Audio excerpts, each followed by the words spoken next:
What crazy thing did Alaska Airlines do this week, Greg? Yeah. So Alaska is now offering the ability to use their miles to book Qatar Airlines flights, and so that alone is good. And I say it that way because the award pricing isn't great. I will though point out one thing that is great about that whole thing, which is when Alaska joined One World, we were worried that they would move to one award chart and get rid of like the spectacular awards that they have with just certain select partners.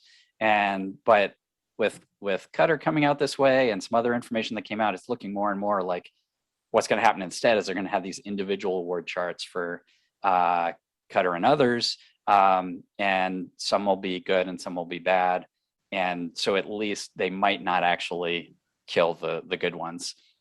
That Maybe aside, not. that aside, what was the crazy thing was that the award prices are not really fixed. Yeah, that's a very nice way of saying variable. They are variable, not really fixed. That's like a marketing guy's way of saying that, they could be anything under the sun, kind of. Not really anything, I guess. But it seems that, for example, the low level from the U.S. to like the Middle East is about 85,000. We think 85,000 miles one way is the lowest we've seen for that. However, sometimes it's as much as like 170,000 miles one way. And Well, they did later in the day come out with a award chart with ranges. So there's a low, which is the low of the range, which is something like 85K, and then the high is, I don't know, a lot. 180,000 or something along those lines. The way it works is that when awards are available to Qatar's like other partners, in other words, there's saver award availability, then Alaska prices at that low level. And if there's not, they somehow can book it anyway, but for a lot more miles. And I mean, so there's a it's so plus unusual. side there. There's a plus side because that means that you can book an award when other programs can't. And so that is unusual and notable. And, if you've got lots and lots and lots of miles and you just want to be able to book a seat, I'm sure that there are some people that would be happy to say, oh, great, I can use my miles on it. But of course, I don't like the way that looks because I mean, how long will it be before more and more flights become variable? And of course, if that happens with this chart, what's to say that's not going to happen with the other sweet spots? And so that to me is kind of a bummer, right? I mean, Really, I mean, no, you disagree? to Fight me, me here. so Fight. they've had the same approach with Aer Lingus now for about 2 years, and I haven't seen them do anything. I mean, the only reason to be When was the worried last about, time you right, would searched for be, an Aer Lingus flight using Alaska Miles, Craig? Come on, like get I'm real just here. Let's assuming be we would have heard, serious. but my assumption is that, and I believe this to be true, but that if there's saver award availability, they're going to price it at that low level. And as long as that holds true, then this doesn't bother me at all. It's just kind of bizarre It is overall. kind And of bizarre. um, It muddies the waters. It blurs the lines. To me it just indicates an inch toward a more variable pricing model, and I don't like inching in that direction. So yeah, you're yeah, right. I mean, on the surface, you're right. If it's available to American or available to whoever else, then theoretically it will be available at that same low level.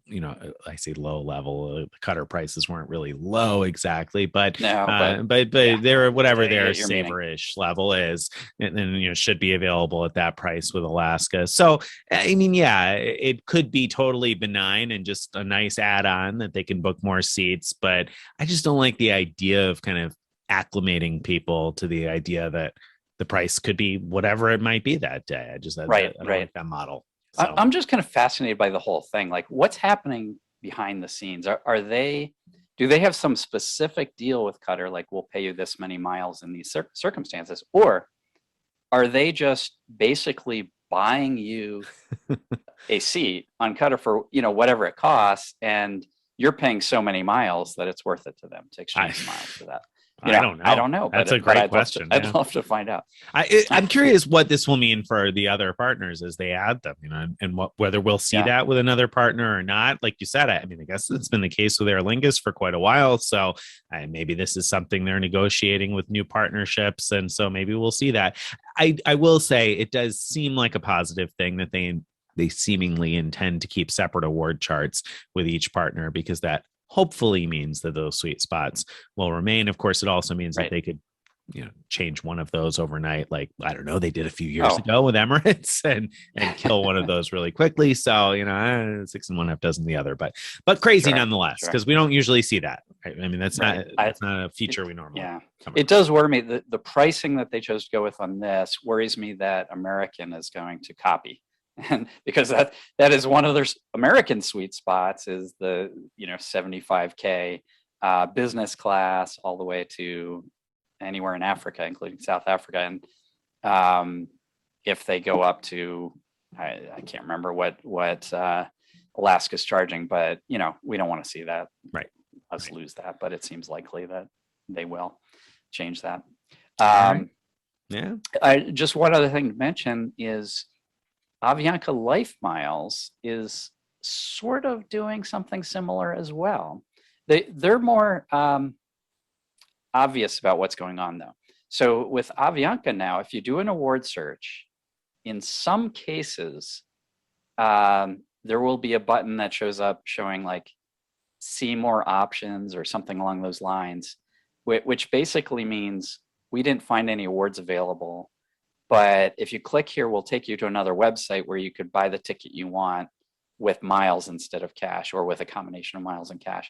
I very much doubt it's a good value. I wouldn't be clicking that button except to see how bad of a value it is. But it's kind of interesting that I think it seems like more airlines are trying to do that kind of thing. I mean, it makes some sense. Airlines have obviously been hurting, so if they are able to pull in some additional revenue, making miles more usable, then I mean, it kind of makes sense that they would take advantage of that. Right, and it might help them with sort of customer satisfaction for those customers who don't really care how much they spend. They just want to get their ticket and want to use miles to make it a free trip. Right.